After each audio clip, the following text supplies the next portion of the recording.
And now we are at a portion in our work session tonight, Section C, which is in relationship to a special presentation, a marker in honor of Samuel F. Kelso.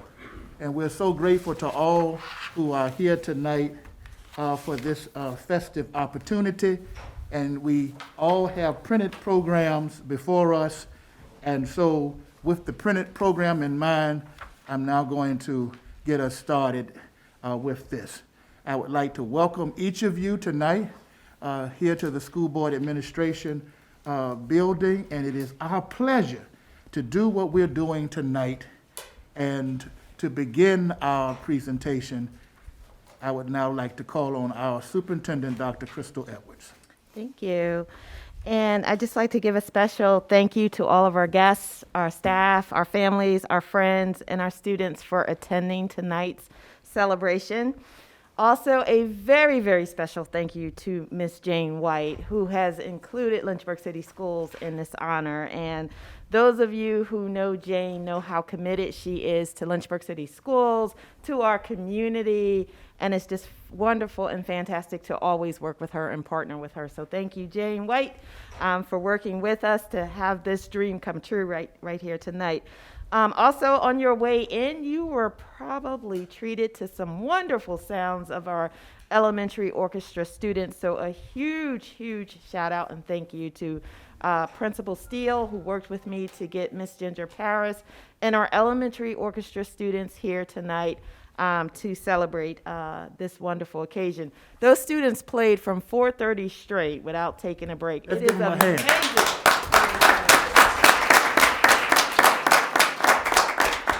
One of the programs that make Lynchburg City Schools so special. You can start violin as early as kindergarten here with us.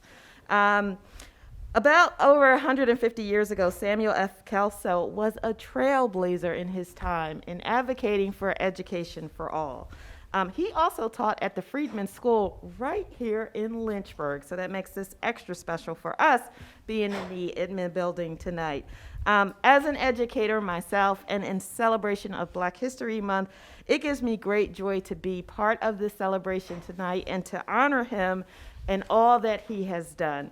And tonight, I invite everyone to continue with his legacy, which actually mirrors our educational mission, every child by name and by need to graduation, and like we say, and beyond. So let's enjoy tonight for our special presentation and unveiling of the marker in celebration of Samuel F. Kelso.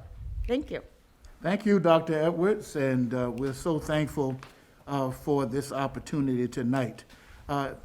Recognition by the city, and we certainly are grateful tonight to see Councilman Wilder and other members of council who may be here tonight. And I believe Vice Mayor Bo Wright is going to come now and give us official recognition from the city. Welcome, Vice Mayor, here to the School Administration Building. Thank you for being here. Well, thank you very much for having me, and this is my first time ever speaking in front of the school board, so my colleagues on Court Street, it's very good to be with you this evening. Thank you for having me. And it was fun coming in. Ginger Paris taught me how to play violin in kindergarten at Lincoln Elementary School, so it was a weird full circle a couple decades later. And it's also a privilege to be here with Doctors Terry and Bob Brennan, who I believe sponsored the marker today, to Mr. Kelso, Charlie White, the LCS Education Foundation, which I understand had a lot to do with this marker, and of course, the one, the only Jane White, who has made possible so many markers in Lynchburg and really helped to tell Lynchburg's story, not just to folks who are visiting, but also to ourselves. And it's also a special privilege to be here tonight with members of Mr. Kelso's family. So we're thrilled that they could be here with us too. So we'll hear more, I guess, later in this celebration about Mr. Kelso, his contributions to Lynchburg through education and advocacy and to the cause of freedom throughout the state, thanks to his distinguished service at Virginia's Constitutional Convention in the late 1860s. And when I was thinking about Mr. Kelso, it was hard for me to fathom the degree of courage he must have summoned to serve in this way. Two, in the aftermath of the Civil War and as a formerly enslaved person, go to Richmond and advocate for equity in education. You only have to open up the newspaper today to see that that very principle, which he fought for almost 160 years ago, is still at the forefront of education today. So I'm just astounded by his courage. Samuel Kelso's legacy is a reminder of just how essential education is. I know everybody in this room agrees with me on that, and how a high-quality, equitable public education system is a shared responsibility, a common cause, and a public trust. So it's an honor to pay tribute to him today. And I forgot to mention, I see Councilmember Wilder is here as well, so it's good to be with you, Councilmember. And I assume on your behalf, as well as our members of City Council, it's a great privilege to be here with you. Thanks to all those who made the marker possible and for inviting us to be here with you today. So greetings from the city of Lynchburg. Thank you all. Thank you.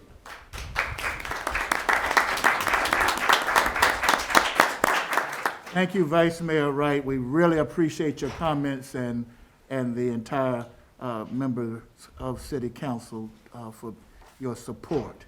We're going to now have the background, and as we bring up Mrs. Jane White, I do want to acknowledge once again the presence of our former board chair, Charlie White. Mr. White, thank you for all you have done for public education across the years. Background, how does it happen? Jane White. Well, it's wonderful to have the music to start off the evening, and thank you all for letting us do this here. I really appreciate it. The historical marker program is to recognize facts, people, events, and places that were prominent in the history of Virginia and the nation and the region. It is to educate.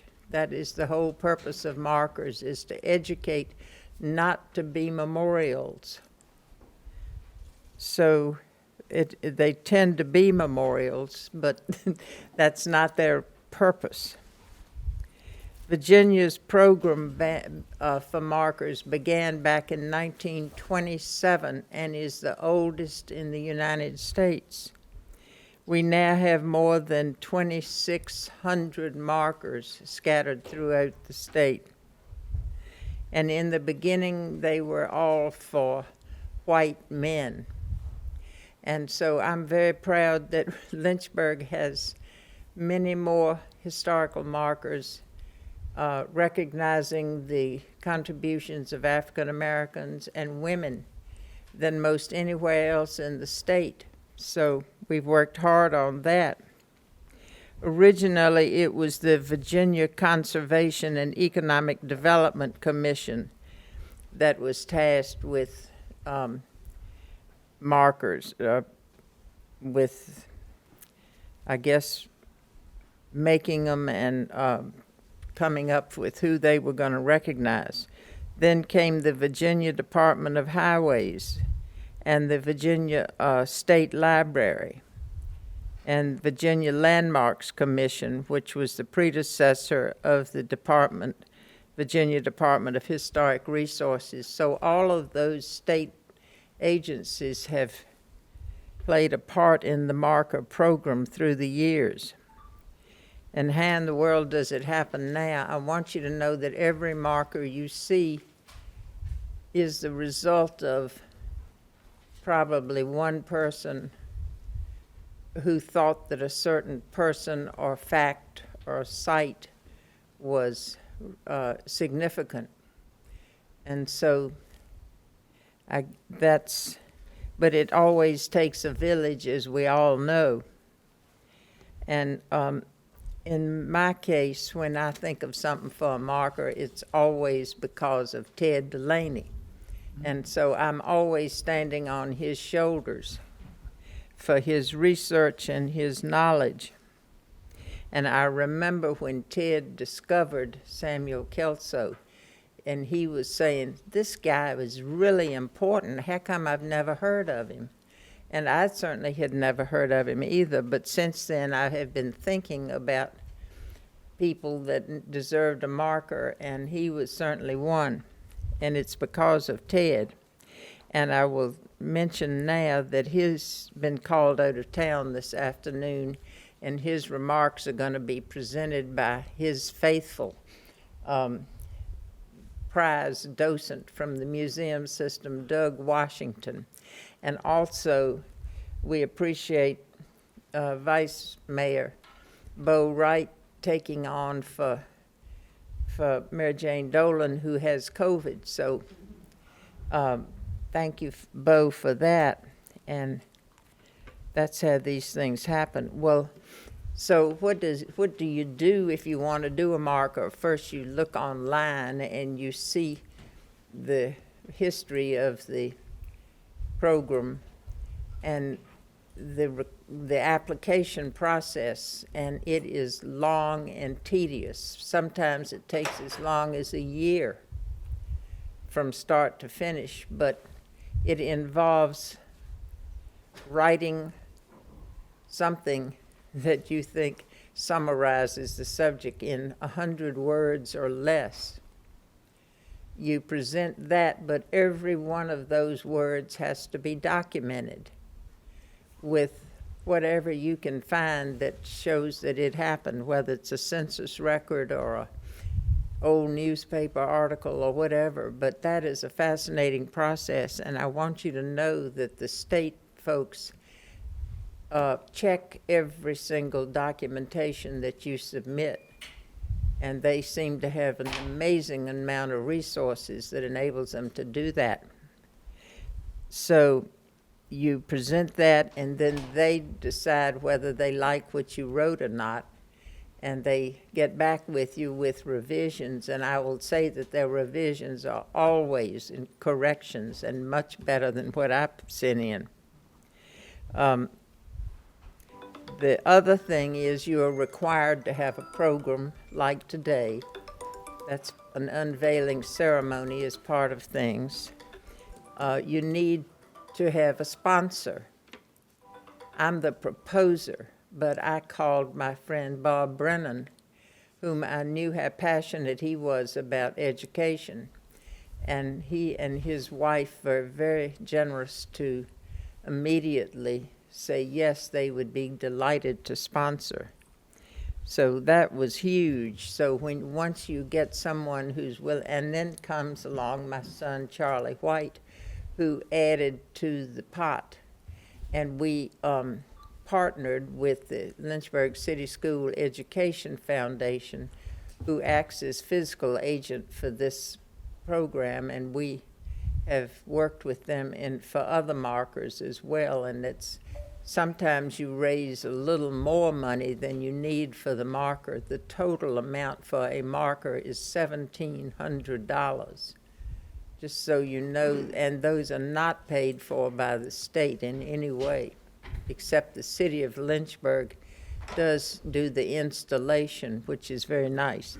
Now, if you lived in the county and were having a marker for Amherst or something, it's always installed by the VDOT, but in Lynchburg, it's installed by the City Department of Signs. So we're thankful for lots of folks. Now, the nice thing in this case that has happened is somehow the word got out, and I have not yet understood it, that there was this thing about Samuel Kelso that was going to happen. And I got an email 2 weeks ago, I guess, from a lady in New Jersey. Her name was Kelly Saunders, saying, I am the great niece of Samuel Kelso. Now, Kelly, come here. I want to introduce you in person. Yes, ma'am. So Kelly has taken Amtrak down to Lynchburg last night, and we have had a very full day today. But she has been deeply involved in her family genealogy and has been having a wonderful time today, haven't we? Yes, we have. We have been Yes, all we have. over the place, and you can imagine we've been to the city cemetery and other places and had a grand time, but she knows so much, and she is teaching us a lot about her family. And so it's a real treat when you have a family member who can come to an event like this. So you stick with me. Yeah. Okay. So We'll I stick wanted together. you to know about that. Now, the way Thank this you. will work is after Doug Washington presents Ted's remarks, we will all gather your coats and we'll go outdoors and actually do the unveiling. And then you can go home. Or unless you're staying for the meeting. And so I just want you to know that's how this works. All right, thank you.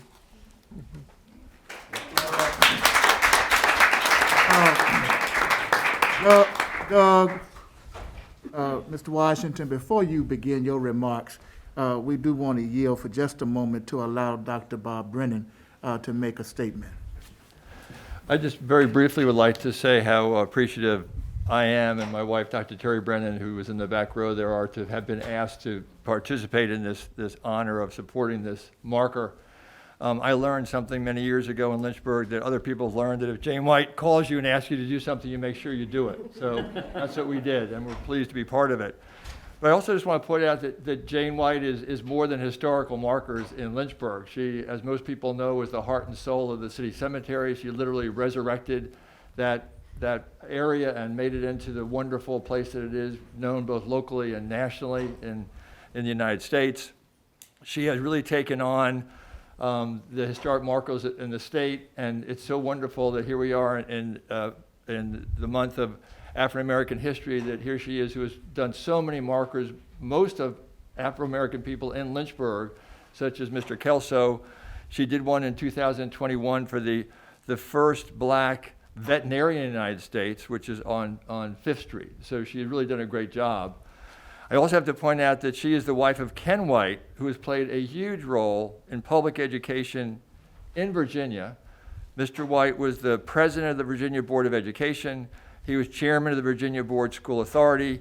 He was a member of the Governor's Commission on Excellence in Education and has made tremendous contributions both statewide and locally. And then finally, I have to point out that Mrs. White is the mother of Charlie White, who is a former board member, former chair of Lynchburg City Schools. I say this only to make the point that behind every successful man is a great woman, which is what Mrs. White is. Mrs. White, thank you so much for all the things you've contributed to our town and to our school.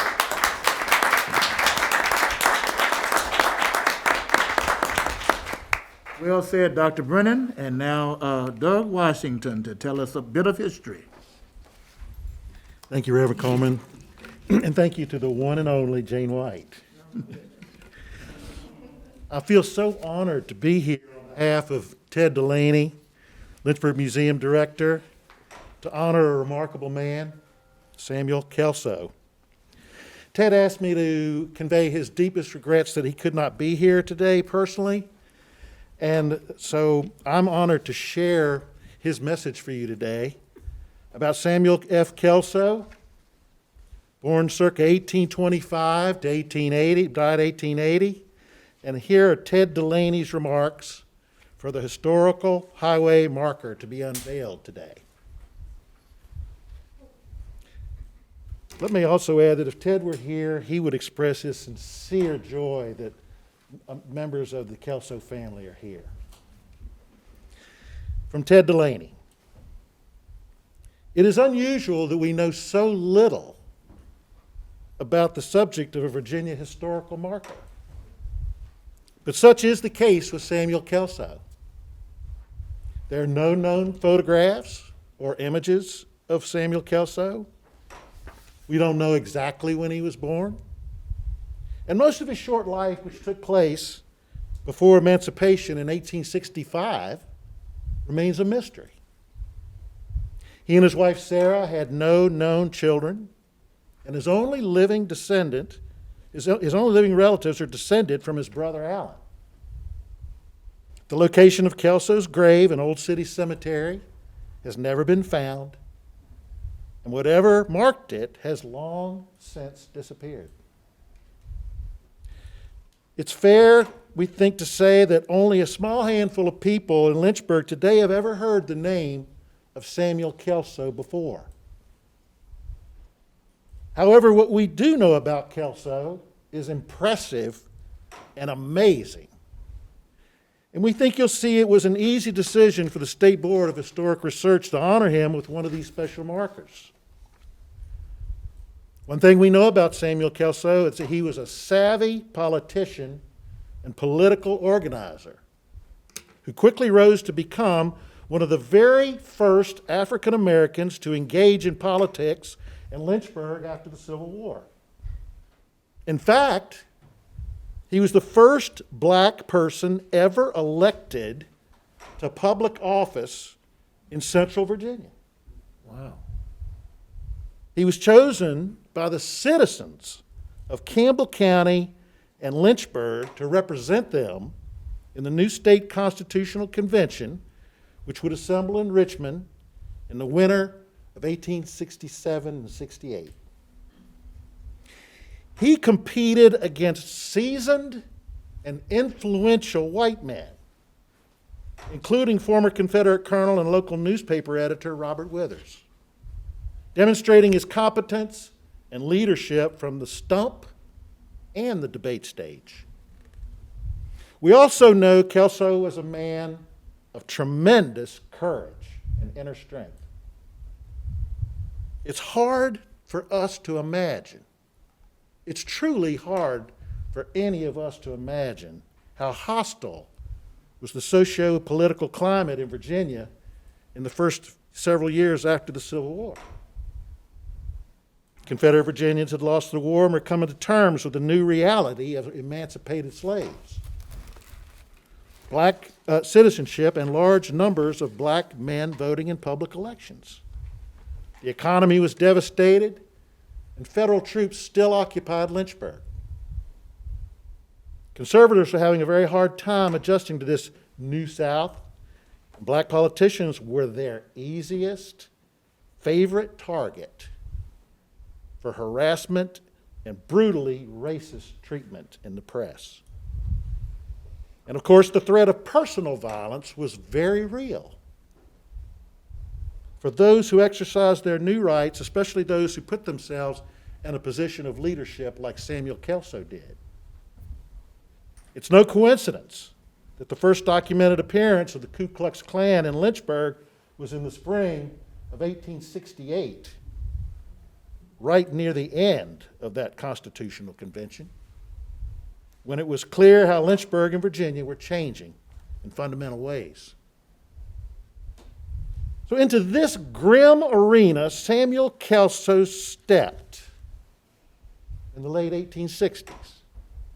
He endured dehumanizing personal attacks from the local and statewide press, and was once even forced from the stage by armed vigilantes while speaking at a mass meeting of Republicans at Campbell County Courthouse. During the Constitutional Convention, United States Army General Ulysses S. Grant visited the city of Richmond. The president of the convention appointed a small committee of delegates to call on General Grant and invite him to attend the proceedings in the state capitol. Kelso was appointed to this committee with 4 other white men. One of those men, Delegate Hugh Lee from Roanoke County, refused to join the committee. In remarks from the floor of the convention, Lee, who was a Confederate veteran, said it was not because he disliked Grant, but simply because Kelso was a black man and he could not condone equality of the races. The last thing I'll mention that we know about Kelso is that he was passionate about education and its importance in uplifting his race. Not only was he a school teacher immediately after the emancipation of 1865, but he was also a trustee for the Polk Street School for Black Children in Lynchburg, which predated the local public school system. You can see a photograph of that school in your program. While serving in the state constitutional convention, Kelso argued for a free public education system for all races. Wow. So he actually presaged that motto you have out on the wall, a tradition of excellence for all. He was one of many moderate and progressive delegates whose belief in public education ultimately became state law through Article 8 of the new Constitution. Today, after 150 years of public education in Virginia and Lynchburg, it is easy to forget how unpopular that concept was in the 1860s and 70s. Before 1870, there was no public school system in Virginia, and most children didn't go to school. Most white people in Central Virginia were opposed to the idea of taxpayers' dollars funding a school system, a public school system, not to mention one that educated black children along with white children. The idea was radical for its time. But Kelso remained committed to it until his death in 1880.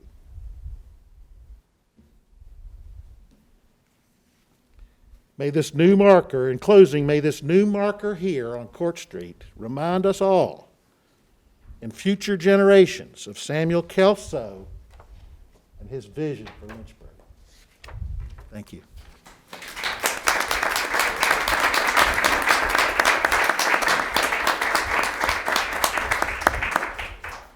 Mr. Washington, that was exceptionally done. Thank you so very much. We will now adjourn for the unveiling of the marker outside of the administration building. Ms. White's going to give us some instructions.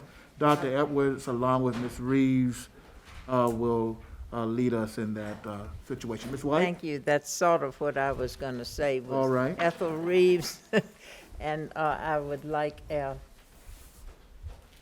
descendant here, Kelly Saunders, to join Ethel All right. and others, and they will do the pulling of the cord. All right.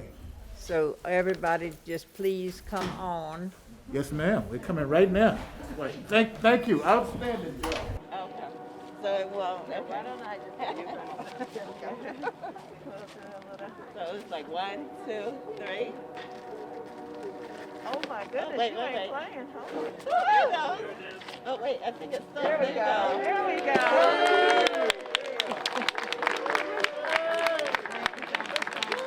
Yes, I will. Let me get